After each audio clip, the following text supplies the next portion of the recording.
कांग्रेस को लेकर के और उस समय जो सत्ता में दल थे उनके खिलाफ जनता को जगाना, जनता को एक साथ लाना बिजू पटनायक जी का बहुत बड़ा योगदान है।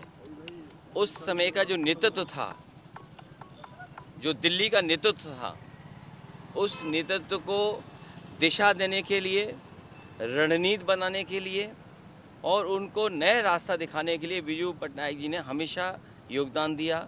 मुझे याद है नेताजी, बिजू पटनायक जी और उस समय के वीपी सिंह जी, चंद्रशेखर जी, तमाम वो पीढ़ी के नेता हैं जो साथ मिलकर के देश में एक नया परिवर्तन लेकर के आए थे।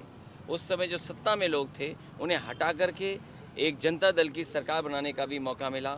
अगर हम बिजू पटनायक जी के जीवन परिचय देखें, उन्होंने अपने जीवन में बहुत बड़े बड़े जोखिम उठाए और उसका परिणाम ये हुआ कि गरीब के सबसे ज़्यादा लोकप्रिय और दिलों में रहने वाले नेता बिजू पटनायक जी रहे।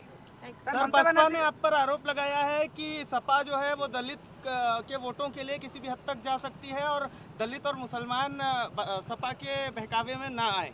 जिस समय भारतीय जनता पार्टी ने 50% से ज़्यादा वोट लेना शुरू किया और मैंने उत्तर प्रदेश में देखा कि 60%, 64% भी वोट पाया।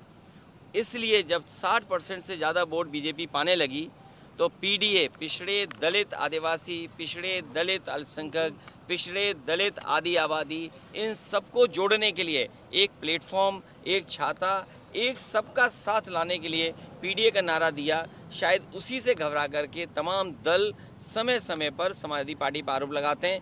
मैं तो चाहूँगा कि पीडीए की लड़ाई में सबको साथ देना चाहिए, क्योंकि बीजेपी सत्ता में और रही तो देश का और समाज का दोनों का नुकसान बड़ा होगा। आपने देखा जब भी बीजेपी ने कोई फैसला लिया होगा, लोगों से कुछ न कुछ छीना है। महंगाई बढ़ा करके उनकी जेब से मेहनत का कमाया हुआ पैसा छीन रहे हैं। जीएसटी लागू करने से व्यापार संकट में चला गया, नोटबंदी से न भ्रष्टाचार गया, हमारा पूरी अर्थव्यवस्था बेकार कर दी। तो ये छीनने वाली सरकार है, ये गरीब को देने वाली सरकार नहीं है।